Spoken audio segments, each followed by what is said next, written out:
बार एक गांव में एक साधु रहता था जो भगवान पर बहुत विश्वास रखता था। एक बार वह साधु पेड़ के नीचे बैठा था और भगवान को याद कर रहा था। तभी अचानक वहां बाढ़ आ गई, चारों तरफ पानी ही पानी हो गया। सब लोग अपने आप को बचाने के लिए ऊपर पहाड़ की तरफ भागने लगे। उनमें से एक आदमी देखा कि इस हालत में भी साधु जी भगवान की तपस्या कर रहे हैं। वह सोचा कि ये अपने आप को बचाने के लिए कहीं जा क्यों नहीं रहे हैं। उसने साधु से बोला, अरे आप कहीं जा क्यों नहीं रहे हो, आप भी मेरे साथ ऊपर पहाड़ की तरफ चलो, नहीं तो डूब जाओगे।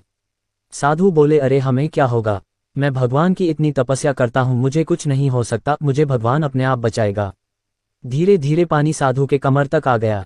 अब लोग वहां से नाव लेकर निकलने लगे तो उनमें से एक ने साधु से कहा, अरे पानी आपके कमर तक आ गया है, आप हमारे साथ चलो। तो साधु ने कहा कि नहीं नहीं, भगवान मुझे अपने आप बचाएगा, और वह नाव वाला भी वहां से निकल गया। कुछ देर बाद पानी इतना बढ़ गया कि साधु के सर तक पहुंच गया और अब लोगों को बचने के लिए हेलीकॉप्टर निकलने लगे।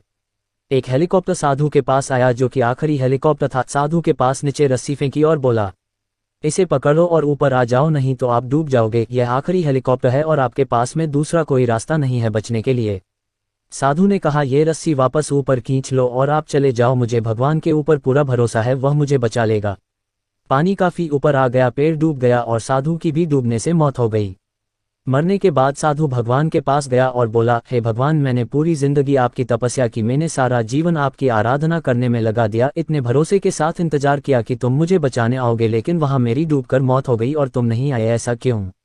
भगवान बोले, मूर्ख इंसान, एक नहीं 3 बार आया था, वो तीनों बार में ही तो था, पहला पैदल, दूसरा नाव के द्वारा और तीसरा हेलीकॉप्टर के द्वारा, लेकिन तुमने मेरा एक भी अवसर पहचान नहीं पाए, पता नहीं किसका इंतजार कर रहे थे। इस तरह से जिंदगी में हमें ऊपर वाला बहुत से मौके देता रहता है, लेकिन हम सब उस मौके को ठुकरा कर पता नहीं किस चीज़ का इंतजार कर रहे होते हैं कि वो होगा तभी मैं करूँगा, और इस बात पर अड़े रहने से एक वक्त के बाद वो मौका हाथ से निकल जाता है और हम कुछ नहीं कर पाते हैं।